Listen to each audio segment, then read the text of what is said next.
Tollywood তথা বাংলা চলচ্চিত্র জগতে এক অপূরণীয় ক্ষতি এবং গভীর শোকের ছায়া নেমে এসেছে।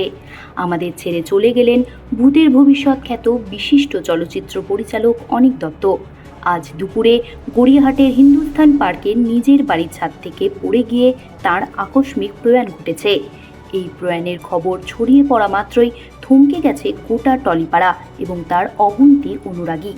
তবে এটি একটি দুর্ঘটনা নাকি এর পেছনে কোনো অন্য কারণ লুকিয়ে রয়েছে তা নিয়ে ইতিমধ্যেই দানা বাঁধছে গভীর রহস্য।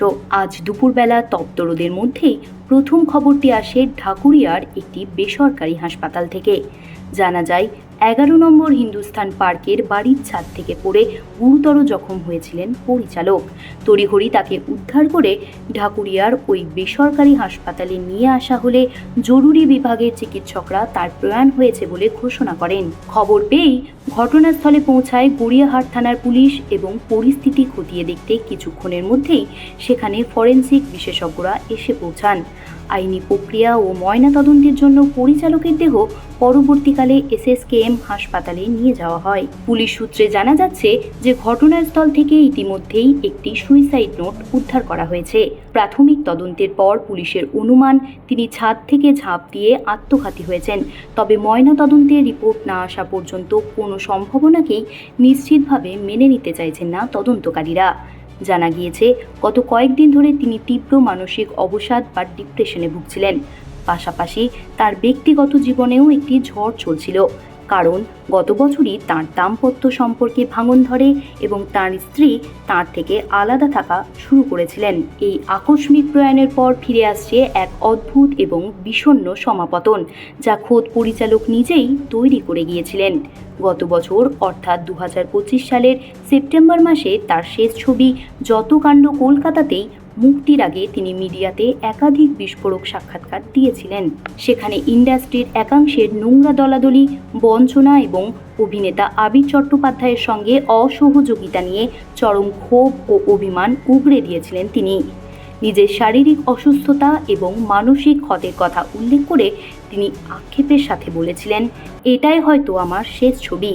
আজ যেন সেই অভিমানী ভবিষ্যৎবাণী নির্মমভাবে সত্যি প্রমাণিত হলো। মাত্র কয়েকদিন আগেই গত 22শে মে 66 বছরে পা দিয়েছিলেন এই ব্যতিক্রমী চিন্তাভাবনার পরিচালক। দীর্ঘ 2 দশক বিজ্ঞাপনের জগতে কাজ করার পর 2012 সালে ভূতের ভবিষ্যৎ ছবির হাত ধরে টলিউডে তাঁর দুর্দান্ত পথ চলা শুরু হয়। এরপর তিনি একে একে উপহার দেন আশ্চর্য প্রদীপ, মেঘনাদ বধ রহস্য, বরুণ বাবুর বন্ধু এবং সত্যজিৎ রায়কে শ্রদ্ধা জানিয়ে তৈরি বিশ্বজুড়ে প্রশংসিত ছবি অপরাজিত। তার এই আকস্মিক প্রয়াণে দীপশিতা ধর থেকে শুরু করে প্রযোজক ফিরদৌসুল হাসান এবং টলিউডের বহু কলাকুশলী হাসপাতালে ভিড় জমান এবং গভীর শোক প্রকাশ করেন। সব মিলিয়ে বাংলা সিনেমা আজ এমন একজন সংবেদনশীল, স্পষ্টবক্তা এবং বুদ্ধিদীপ্ত অভিভাবককে হারালো, যিনি রাজপথে দাঁড়িয়েও যে কোনো অন্যায়ের বিরুদ্ধে সোচ্চার হতে পারতেন। মুম্বাইয়ের বিজ্ঞাপনী দুনিয়ার বড় টাকা আর সম্মান ছেড়ে কলকাতায় এসেছিলেন স্রেফ ভালো বাংলা ছবি বানানোর টানে, কিন্তু প্রতিদানে হয়তো পেলেন এক বুক অভিমান আর একাকিত্ব।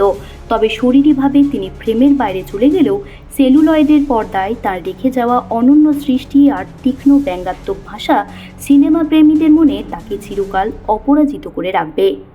জ্যোতি সরকারের report, headlines Kolkata. Ma, there's this new Bengali matrimonial website, BABandhan.in. It's safe, verified, and just for us. Really? देर न करें, आज ही रजिस्टर करें।